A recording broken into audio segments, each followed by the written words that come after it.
اعوذ باللہ من الشیطان الرجیم، بسم اللہ الرحمن الرحیم۔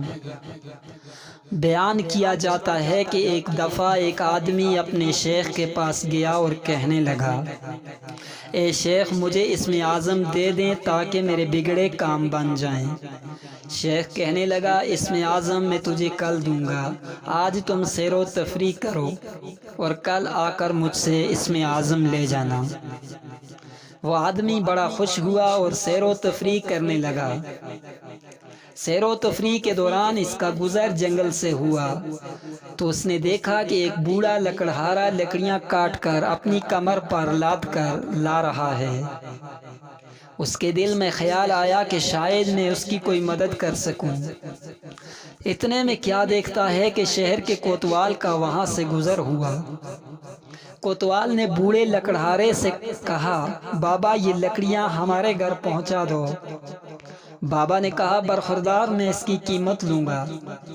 کوتوال نے کہا، میں ایک کوتوال ہوں اور کوتوال پیسے نہیں دیا کرتا۔ بابا نے کہا، برخوردار ہم پیسے لے کر ہی لکڑیاں دیں گے۔ کوتوال نے لکڑیاں اس بوڑھے لکڑہارے سے چھین لی، اس کو سزا دی اور بابا خاموش دیکھتا رہا۔ وہ آدمی یہ سب دیکھتا رہا اور سوچتا رہا کہ کتنے ظالم لوگ ہیں۔ وہ اپنے شیخ کے پاس گیا۔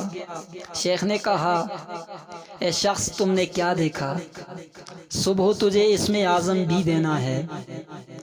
وہ شخص کہنے لگا، میں نے ایک عجیب و غریب واقعہ دیکھا۔ ایک بوڑھے آدمی کو ایک طاقتور انسان کو مارا، لکڑیاں بھی اس سے چھین لی اور پیسے بھی نہیں دیے۔ اے شیخ یہ بہت ظلم کی بات ہے۔ شیخ نے کہا، اے شخص اگر تمہارے پاس اسم اعظم ہوتا تو کیا کرتا؟ اس آدمی نے کہا، اے شیخ کم از کم میں یہ ظلم نہ ہونے دیتا۔ اس پر شیخ نے کہکا لگایا اور کہا، اے شخص مجھے اسم اعظم اس بوڑھے لکڑہارے سے ملا ہے اور وہ میرا پیر ہے۔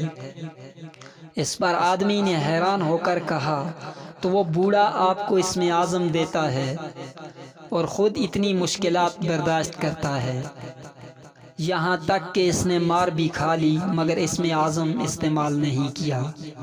اس پر شیخ نے کہا، اے شخص تمہارے پاس اگر اسم اعظم ہو تو تم شام سے پہلے اسم اعظم کا چراغ گل کر دو گے۔ اے شخص اسم اعظم جن کے پاس ہوتا ہے ان کے پاس ظرف ہوتا ہے، جن کی دعائیں منظور ہوتی ہیں وہ بار بار دعائیں نہیں کرتے، اور جب دعا کرتے ہیں تو زمانے بدل جاتے ہیں۔ میرے بھائیوں اور بہنوں، قوت برداشت اللہ تعالیٰ کی طرف سے انسان کے لیے ایک بہت بڑی نعمت ہے۔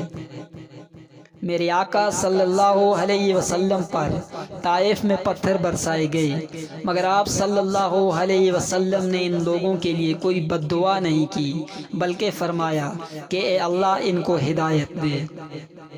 قوت برداشت جن لوگوں کے پاس ہو وہ لوگ اس دنیا میں کبھی ناکام نہیں ہوتے بلکہ ہر مشکل وقت میں سرخرو ہوتے ہیں اور کامیابی ان کے قدم چومتی ہے۔ اللہ پاک ہم سب کو سمجھنے اور نیک اعمال کرنے کی توفیق عطا فرمائے۔ وما علینا الا البلاغ